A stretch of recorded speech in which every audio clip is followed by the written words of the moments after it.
Hello everyone, welcome to another video of Rants and Yarn with two best friends. Stephanie's still busy, so I'm here by myself to bring you another video. And since the last video, what has gone on so far? Well, last Saturday, yesterday on the 30th, I went to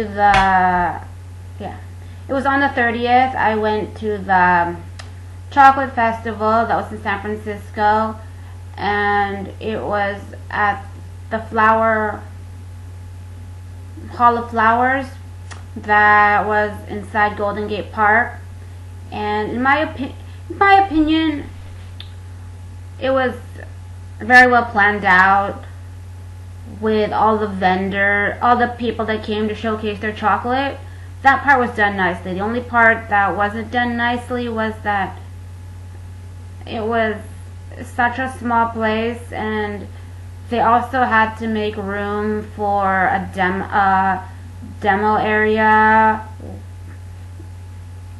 where they couldn't really seat everyone that came to the venue. And I don't know how many tickets they issue for that event, but they could have just moved some of the vendors that weren't selling chocolate outside and had someone handing out water to people, or selling water at best, and and then they could have spaced people out and had lines just flowing in one direction to make the ease of the crowd better. But other than that, I enjoyed it, and I would go back next year. And Golden Gate Park was nice weather, so we had fun walking around there and getting in my cardio.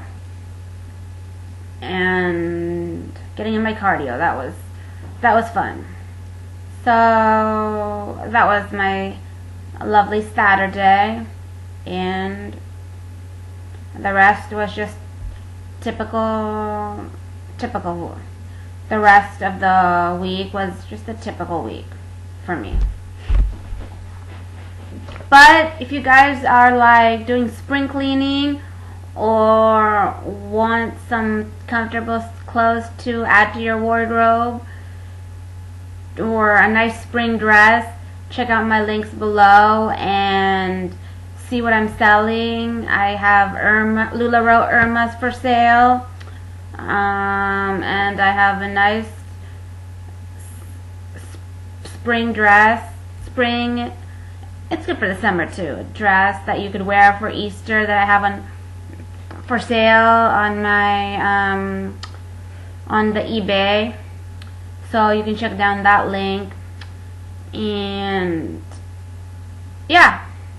And if you want a nice little plushy hand crocheted animal to give to a kid or toddler for the spring or Easter, I have some of those listed. I have one of those posted in one of my links. And if you're willing to provide your address and pay for shipping on top of the price I have for those items, you can message me, because I know I post on Let Go, and it's supposed to be a site where you just pick things up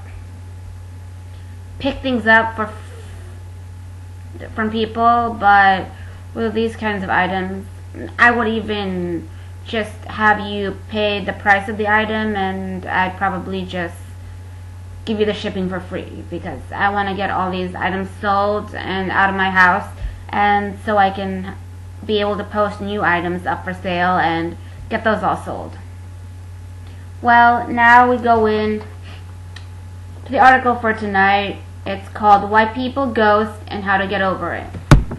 A lot of people like ghosts, like if you don't want to return someone's call because you had a bad date and you don't want to go out with them anymore, it's like you ghost them, you lose their number, and you just don't ever answer them again, because they're probably just going to, like, after some time, when they see that you're not responding back, they're probably just going to move on. Hopefully. But there's some people who just won't.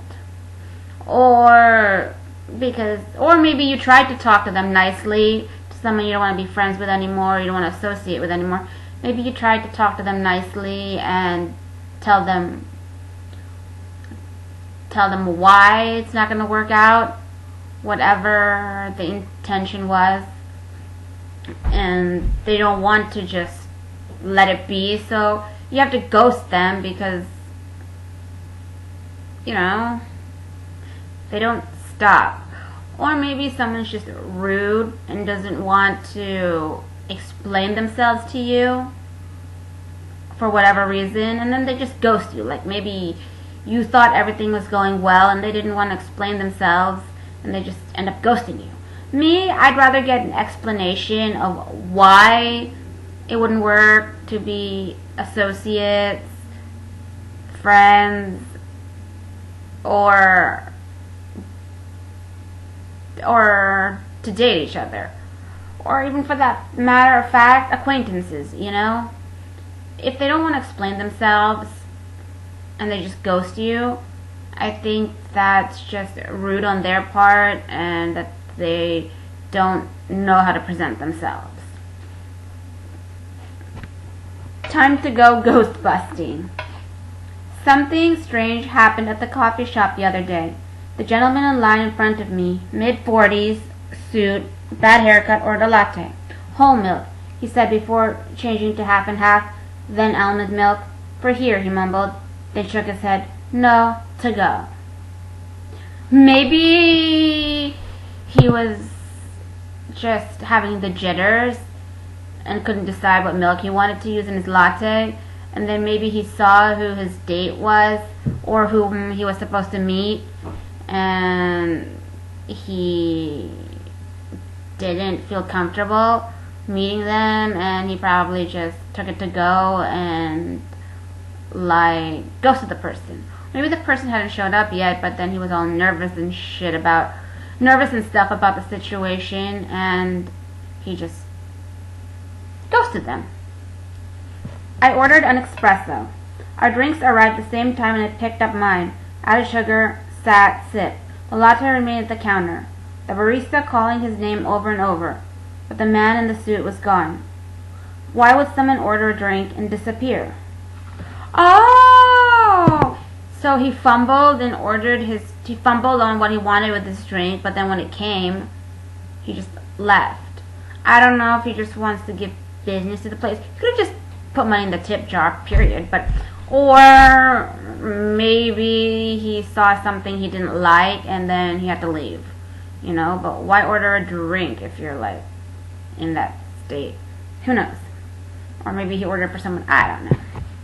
Ghosting. When someone cuts off all communication without explanation, extends to all things, it seems. Most of us think about it as the context of digital departure. A friend not responding to a text, or worse, a lover. But it happens across all social circumstances, and it's tied to the way we view the world. See, ghosting is normally known as communication, as in communication form, not responding to someone, but then now you have ghosting that extending to, like, you leaving and not coming back for, like, what you ordered, whether it be food or a drink or something, you know, which is new to me. Asking for a beverage and then jetting may not seem equal to ditching an unwanted romance, but it's really the same behavior. Uncomfortable. Just don't respond. A ghost is a specter, something we think is there but really isn't. We've all probably acted like this, if we're honest. We've all probably been ghosted too, though sometimes we probably didn't notice. These are supernatural times. Yeah, it's kind of weird to ghost on a beverage. You could just wait for it, take it, and then run, you know? Last week, my sister and I got in an argument, and her boyfriend didn't text me back. a micro ghost move. Who knows why the boyfriend's not texting her back, But micro ghosting, I guess.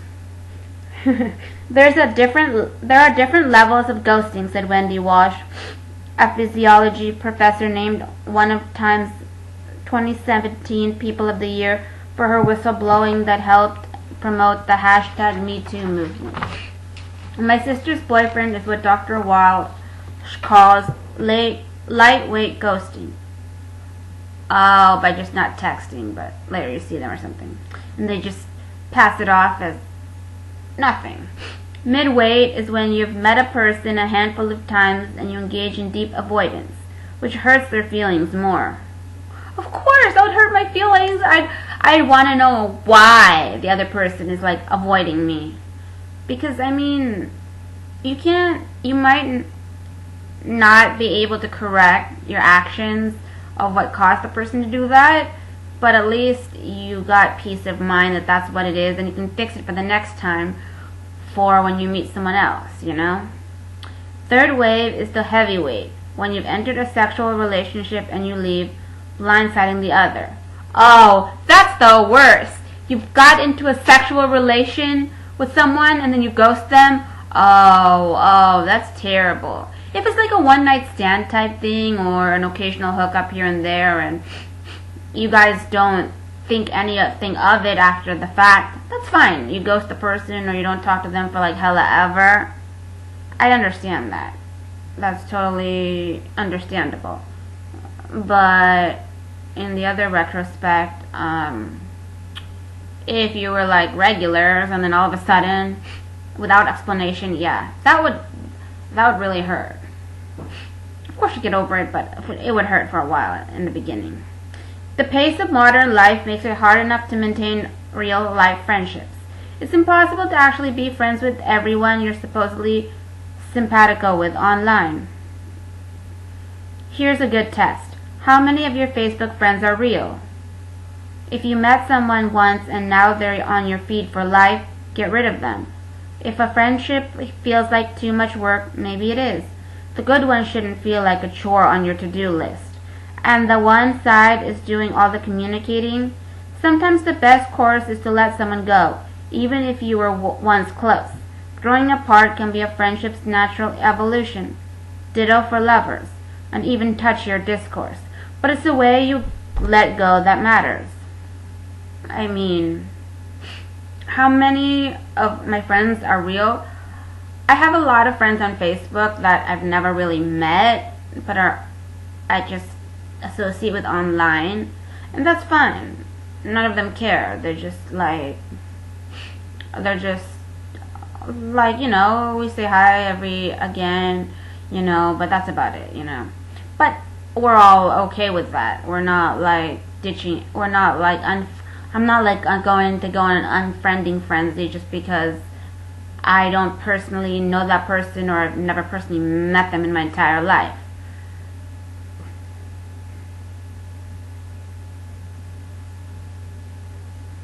Even if they're on my feed for life, and I've only met them once and we put each other on Facebook, I don't think that they should be removed. If you just want to have people that you've actually hung out with on a regular basis and people that you associate with on a regular basis on your friends, then why would you add that other person to begin with? Then don't even start that.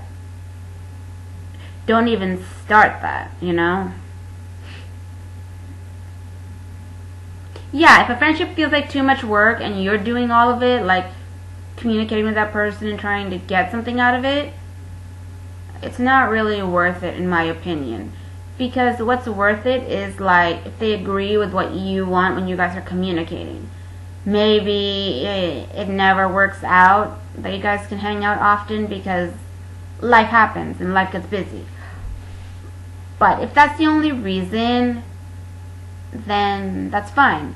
But you guys have to both be making efforts in order to show that it's worth to stay friends.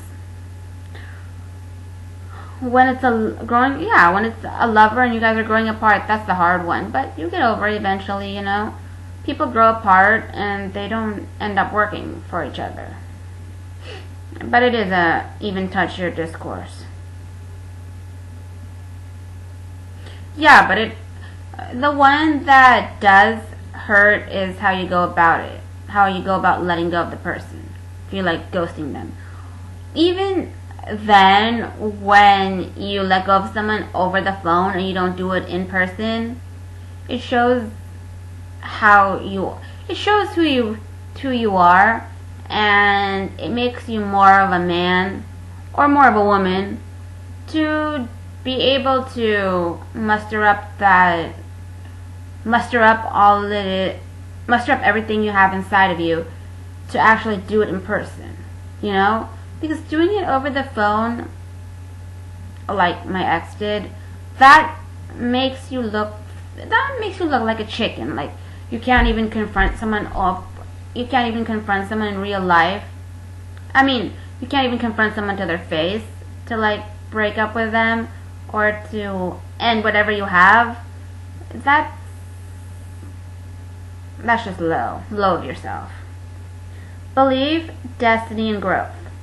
Studies have shown that social rejection of any kind activates the same pain pathways in the brain as physical pain, meaning there's a biological link between rejection and pain. That goes for friends, partners, and, if it had feelings, the lonely latte.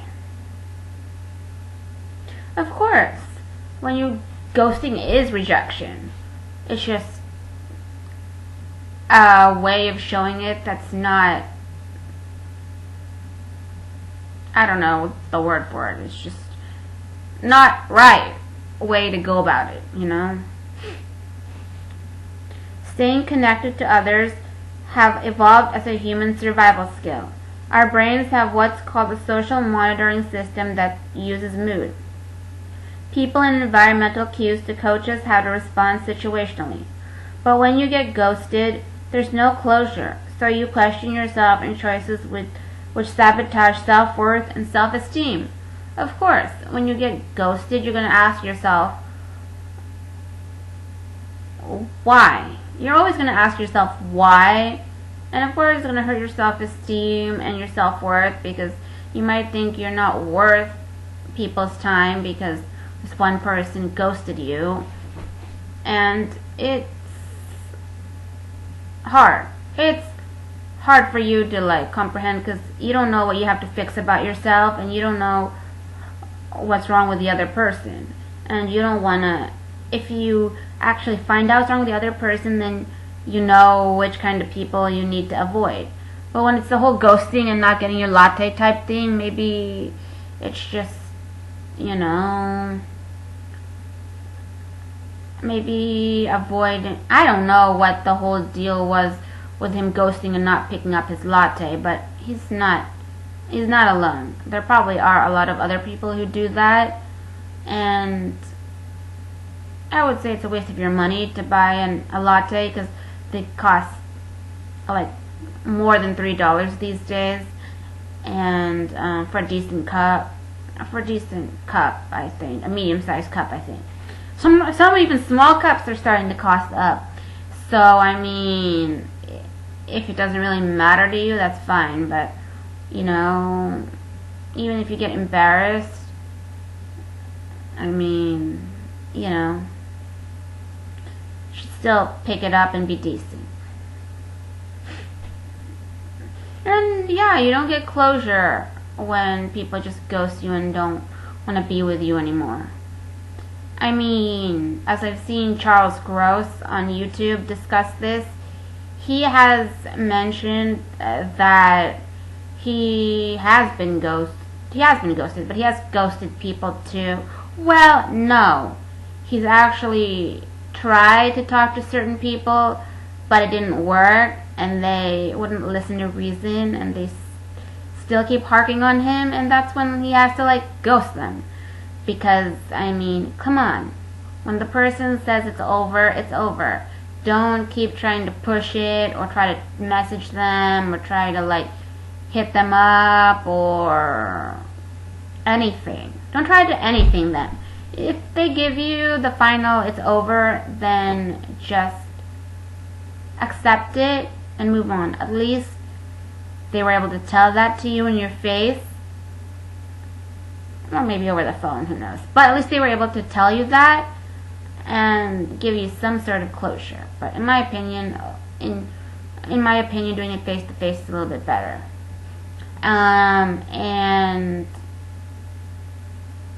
But some people don't have the balls to do it in your face. And then move on. Because you will be ghosted if you don't know how to keep your distance. Or if you get ghosted back, then you just move on. It hurts, but you move on. You know, he's always said, some people ghosted him like, what have I ever done to them? I just wasn't, you know, he tries to justify himself, and it's true. What have you done? 'Cause you don't know what you've done, you know. The ambiguity, said the psychologist Janice Valhauer, is the real dagger. She calls ghosting a form of the silent treatment akin to emotional cruelty.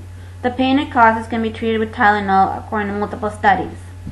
So how do you avoid it in the first place? So yeah, giving someone, it's like a silent treatment because you ghosted them, so silent like forever. And it feels like the silent treatment because that's it. You get no explanation, you just get the silent treatment, and that's just forever, your whole life. They're never going to talk to you again, possibly. And emotional cruelty, I guess, because it hurts you emotionally, because you don't have closure and you don't know what went on. And I guess if you get pain in your heart, or you feel pain in your chest or somewhere, of course, Tylenol can cure the pain, make that kind of pain go away. Yeah, that's true.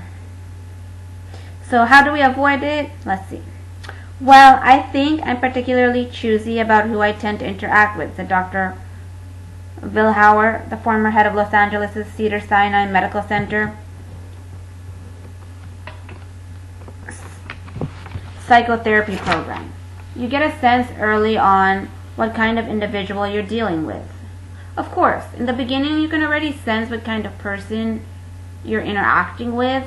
Maybe you can sense these cues. You can sense these cues of what they're going to do. Sometimes you can sense these cues of, sometimes you can't sense these cues and know how what the person thinks of you, or how they're going to react, or what their intonations are. It's hard, but if you can figure out the cues, great. If you can't, I don't blame you, because sometimes it's hard to figure it out. There's no checklist, but watching how people treat others is a good indicator.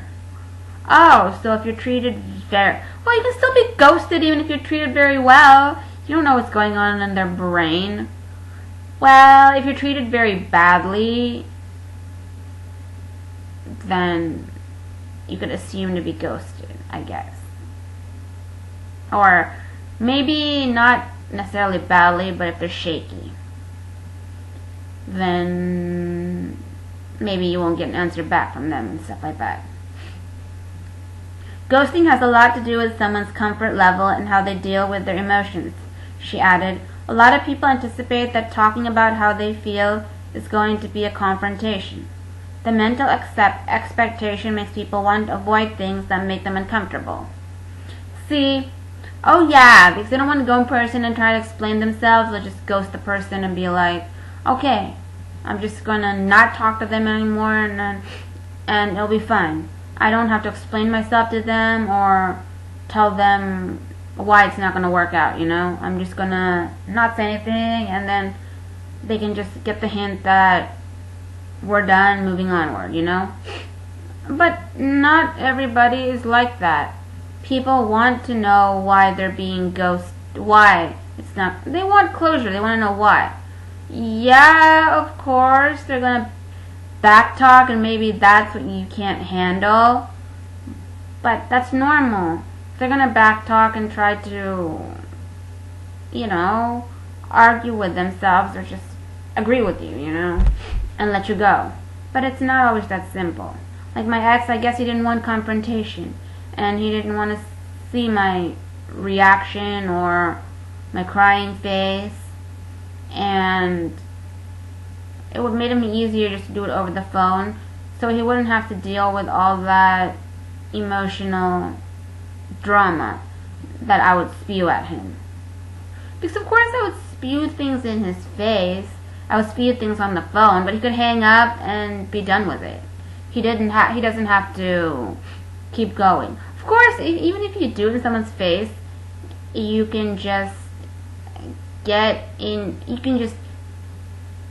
do what you need to do and tell them that it's over, and then get in your car and leave. It's the same kind of thing. It's not, only a crazy person would like jump in their own car and start chasing the person back all the way to their house or wherever, but not necessarily do all people do that. They just break down and get into an emotional, depressed state or sad state and wallow in their sorrow for a while. They don't necessarily go. Only the crazy ones probably would try to attempt that. That's true.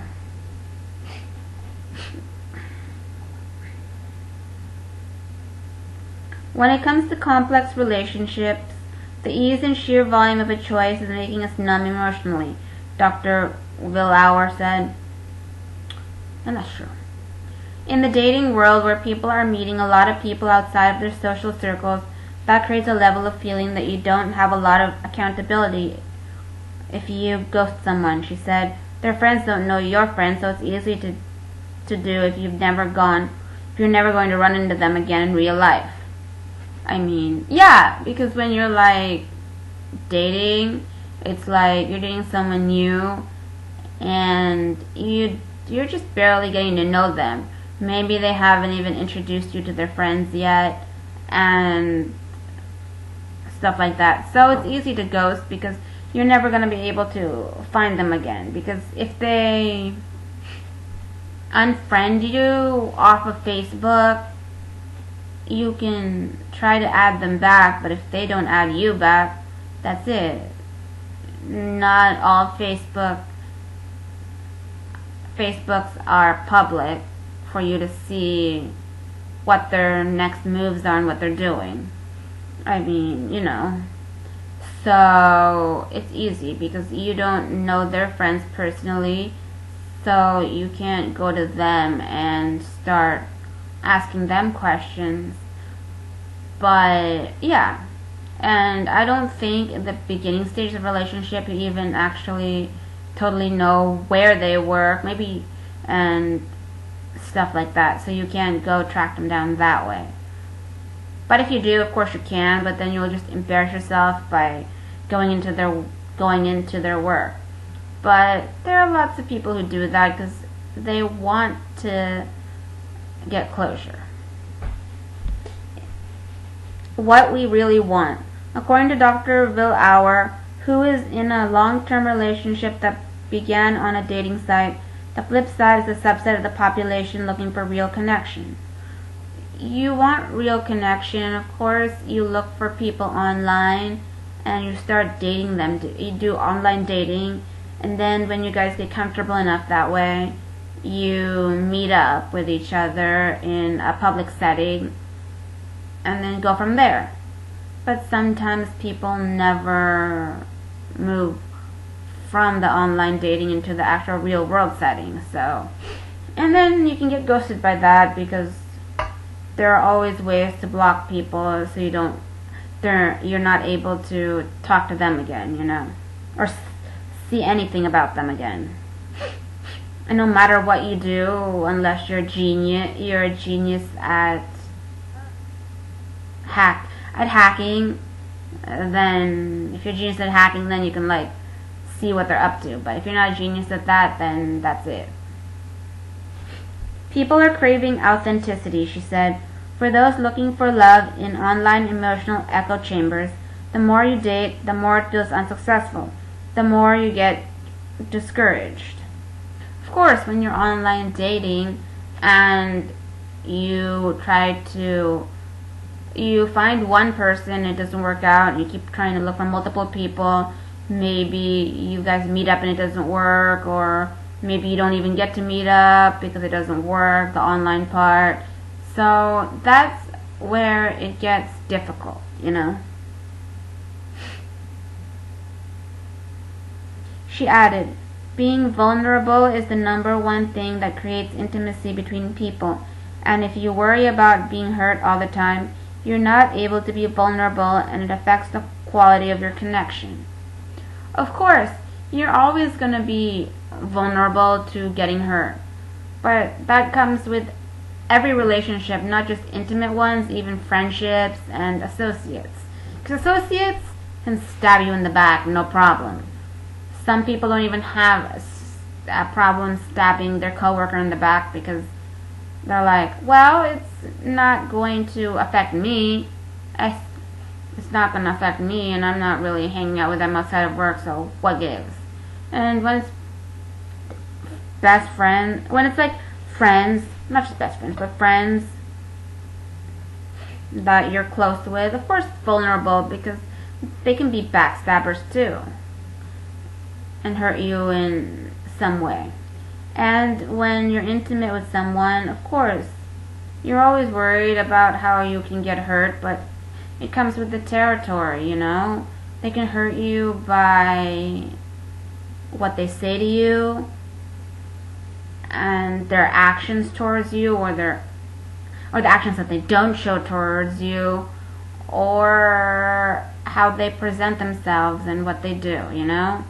Like, you know, stuff like that. I mean, at any turn, you can be vulnerable. Vulnerable in bed. You don't know if they're gonna physically, mentally, psychologically hurt you in any way. And when you get ghosted, that does feel like that is a psychological hurt. But the person who does the ghosting, they don't understand that. And because they're scared, they're not going to go back and try to fix it. They're just going to be, you're never going to hear or see them again, ever.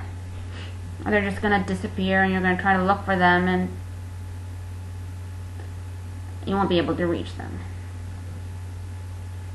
That fear is the same thing causing so much ghosting, said Gilly Friedman, who studies the language of rejections at St. Mary's College of Maryland. One eyebrow-raising tip that she offers when you've made a mistake and ghosted someone is to not say sorry. Why? I wondered. Not say sorry. Why? I wondered. It only makes the injured party feel more aggravated, she said. Of course, because when you ghost someone, then you come back into their lives and you say, sorry for ghosting you. I mean, the person's just gonna be like flabbergasted, but of course they're gonna be mad too, because first you should, well, okay, sentences always start with sorry, but you could just better explain yourself than just sit there and say sorry, you know? Or you could start the sentence with an explanation instead of just saying, instead of just having to say sorry, you know? I guess. I mean, I think, I don't know. It makes people feel more aggravated, I agree. But with me, saying sorry is one thing. Saying sorry, I can forgive the person, but is that going to change how I perceive them? No. I'm still going to perceive them the same way I did before they returned, after having ghosted me or having said something mean to me. I'm not going to look at them the same way and be like, okay, I'm going to overlook that and we move on. And resume our relationship from where it was before it got to that point, or start anew with them. You know, it's hard. people will get frustrated, because a lot of people just come back up and say sorry and don't do anything about it.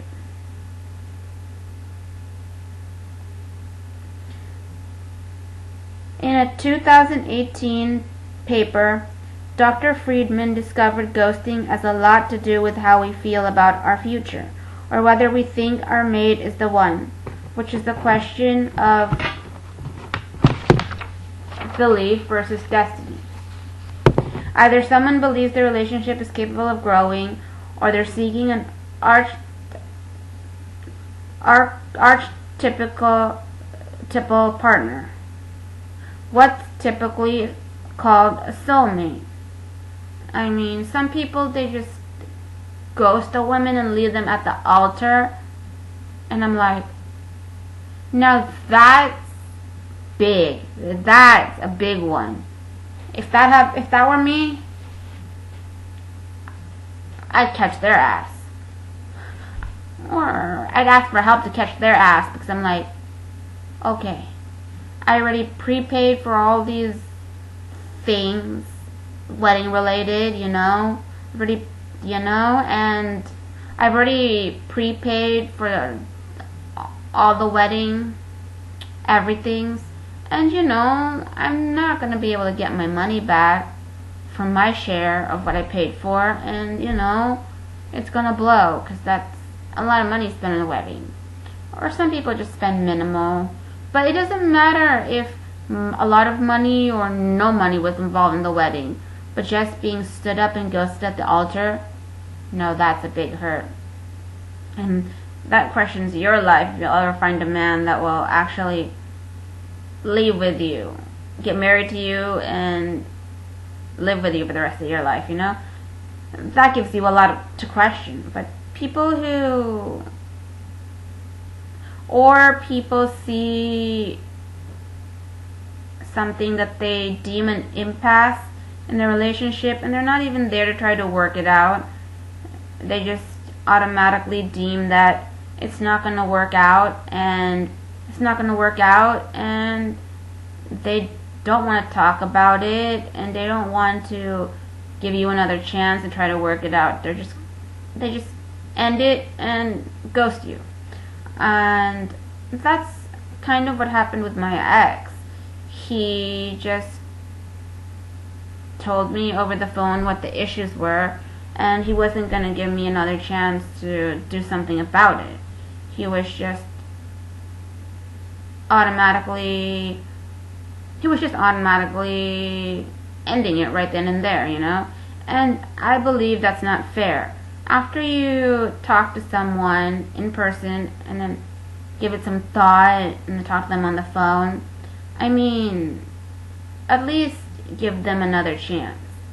And if it doesn't work after you try to fix things, then that's when you end it, But you always gotta give it a chance and see if you can make it work. If, you've never let that person even have a chance at fixing things, if there is to fix. But if it's something that's so superficial, then you shouldn't even, it's not worth it. Just move on,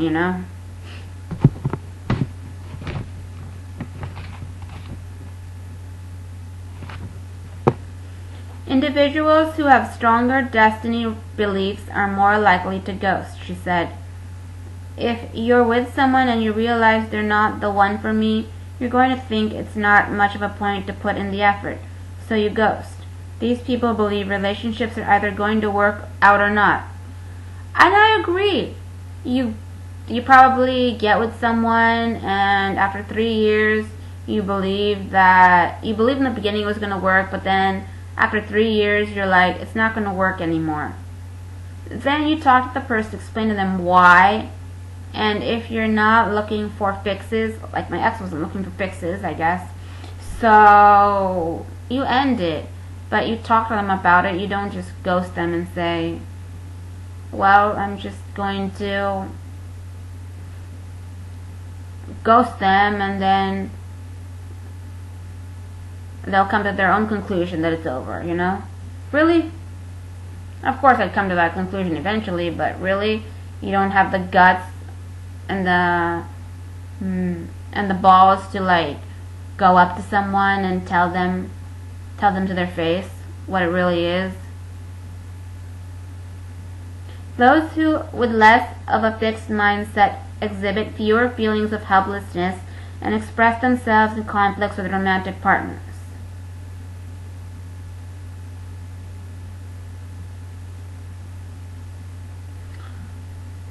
Her work's most counterintuitive finding. People seem to think it was more acceptable to ghost a friendship than a romantic relationship regardless of destiny of growth belief, Dr. Friedman said. We think of friendship as these long-lasting friendships that provide social support, and it's interesting to think people are saying it's a little better if you do it in a friendship. How you look at relationships affects how you look at ghosting. I mean, I can say it's much easier as friends, but really, why? I mean, if you just leave one friendship if it didn't work out, at least explain yourself. Well, I guess with my previous friends, like they say that they have problems staying in contact with people, they have issues of staying in contact with people and things like that. I can understand that, but not talking to anyone for the longest time, even when they're the ones that hit you up, is sad. Really sad. Because that just breaks my heart and makes me sad. But after a while, I just accept the fact that they're no longer gonna respond, and you just have to watch them from afar and see what they're doing based on the pictures they post on the Facebooks. And that's how it is with one of my friends. I have other friends who I just didn't feel like hanging out with them when they invited me, because where they were inviting me to wasn't kind of my thing.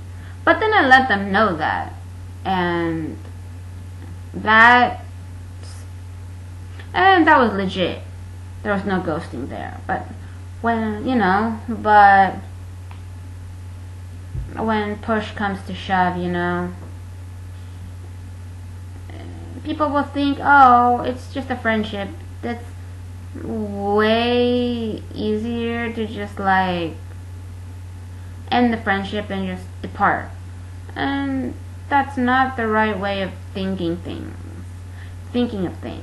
Because it's just so how are you gonna make friends in the future? Is that how you're going to be with all your friends when there's something that you can't accept with them, or it just turns sour, Ghostbusting. It's really important to remember if someone ghosts you that behavior says more about them than you. Dr. Vilhauer said it's about their discomfort. You have to keep trying. So that means you have to keep trying to be in their social circle, I guess, until you've extinguished all the effort and until you've extinguished all the effort and there's no more that you can do. It's just final, then you accept it. But I mean, if you can help it, keep trying. And that's what I do with some people, but in the end, when I know that's that, then I just end it and move on.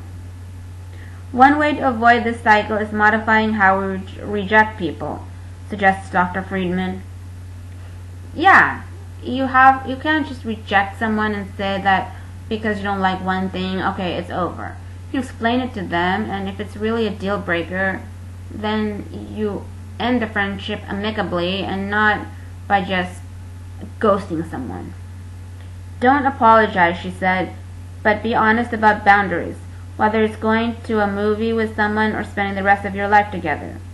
Just be real. Exactly. Like, my ex, he was real with me. He told me, I guess, what the deal breaker was. He didn't say it in a subtle way. He was brutal about it, but at least, I learned what the deal breakers were for him. And it was better that I moved on than try really hard to make it work if he were to give me a second chance, The good middle, and I didn't say sorry to him. I said maybe we could try and work on things, and I could work on things, and we could move forward. But he didn't want to, so I didn't push. Well, of course, after he hung up the phone, what pushing could I do further? That's true. Don't apologize, oh yeah. The good middle ground is explicitly rejecting someone and telling them no. No. Not, I'm sorry, she said.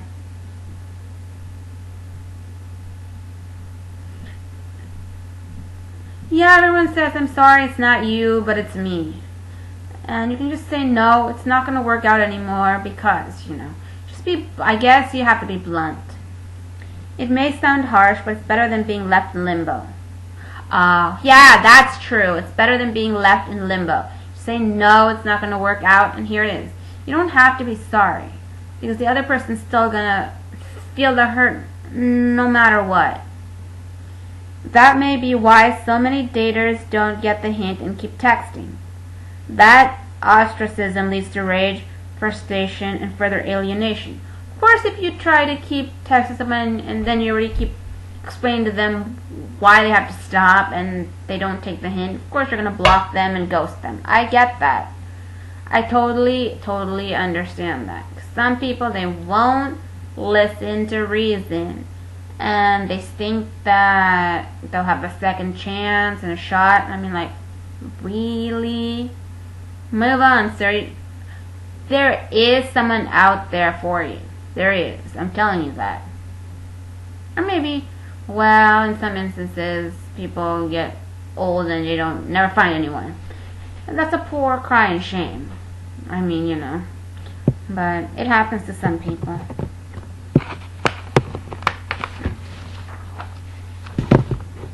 If you're apologizing, you're enforcing a social norm. And if you say sorry, it's very normal to say, that's okay, I forgive you, she said. Of course you're going to say that if they say sorry, because you feel bad and you think that things could be fixed. Even if they can't and they still say sorry, it's just natural reaction. Taking a risk to tell someone how you really feel, even if it's not what they want to hear, has benefits. Self-esteem, stress, blood pressure, spending more time with people you care about. Getting that time back opens up self-discovery. Maybe you'll find what makes you most fulfilled is nature, which promotes alpha brainwaves, fuels creativity, and reduces depression. My personal fix. Yeah, if you tell the truth to someone and that's the end, at least you have closure and you can move on to something else. And the time you were spending with them can be spent somewhere else. Regenerating yourself and regenerating yourself. And then it could lead to a better you for the future. Perspective can be a good path to empathy, Dr. Walsh said. Our always-on culture has eroded a lot of empathy, which is why we find ourselves stepping on each other's feelings. Yet for all the choice, we're all still seeking connections. The power of the internet and its ease in upsetting our lives is only poised to grow. It's how we use this intoxicant that will determine its impact. Yeah, because you can find everything on the internet now. Some sites now you have to pay, but if you just put in your credit card and pay for it, you'll find everything and about anyone and about everyone you want to know about. So, I mean, you know, everybody's personal data is out there. Every piece of information you want to know about any subject is out there. So, that's why the internet can really cause upset in people's lives. It's true. We are wired to bond, Dr. Walsh said. The phenomenon of love, our greatest drug and delusion, evolves for two people to get together and have offspring. The great survivors will be the ones who still figure out love. So I guess, yeah, the ones who survive are the ones who will always keep working at their love and making it grow, and not the ones who will just sit there and say they know what it is, and what it is. That's why I know my cousin. He's probably never gonna find the one or actually get married, because he has his set standard of what love is and how love is. He's not going to he hasn't let that aside to explore other options and say that, well, maybe I should give up my straightforward thinking and how I want my woman, what I'm looking for in a woman, and just say, well, if I find someone that wants to go out with me, I will date them, and if they don't really meet my criteria of what I want in my woman to be, that doesn't matter, because if they accept me for me, I can accept them for them, and that's all that should matter. I mean, it shouldn't matter other how. I mean, if you've dated for a while and you see things that you guys can't agree on, that's a deal breaker, fine, then you move on and look for another person. But you can't just have a one-way perception and say, I want this woman, and here are her characteristics, and here's how she's gonna be. You know, you can't always have it all. The only basic things that you can have when you're looking for someone is, say, someone with the same religion as you. Fine, that's easy. Someone with the same religion as you, and someone with the same ethnic background as you. Okay, I'm saying those are the two criteria that are easy. You may not always find someone you like in your background. Maybe you'll find someone in another background. But I'm just saying that those two criteria that are easier to meet than having more set standards and specifics for finding your soulmate, you know? Because if you're going to say, oh, well, they have to have these characteristics and stuff like that, you're going to have a terribly hard time. You got to lighten up and set your standards a little more, be a little more relaxed with your standards, you know? Anyway, this concludes the video for tonight, and thank you for watching. Please subscribe and like my video, and check out my social media down below, in the links down below. And again, as I said in the beginning of the video, please check out, maybe you're doing some spring cleaning or want some comfy outfits, comfy shirts to wear for around the home or just going on errands. I have some listed in my links below for sale, and prices are always negotiable. You can always send me a message and we can come up with what you're able to afford. Anyway, thanks again. I'm out.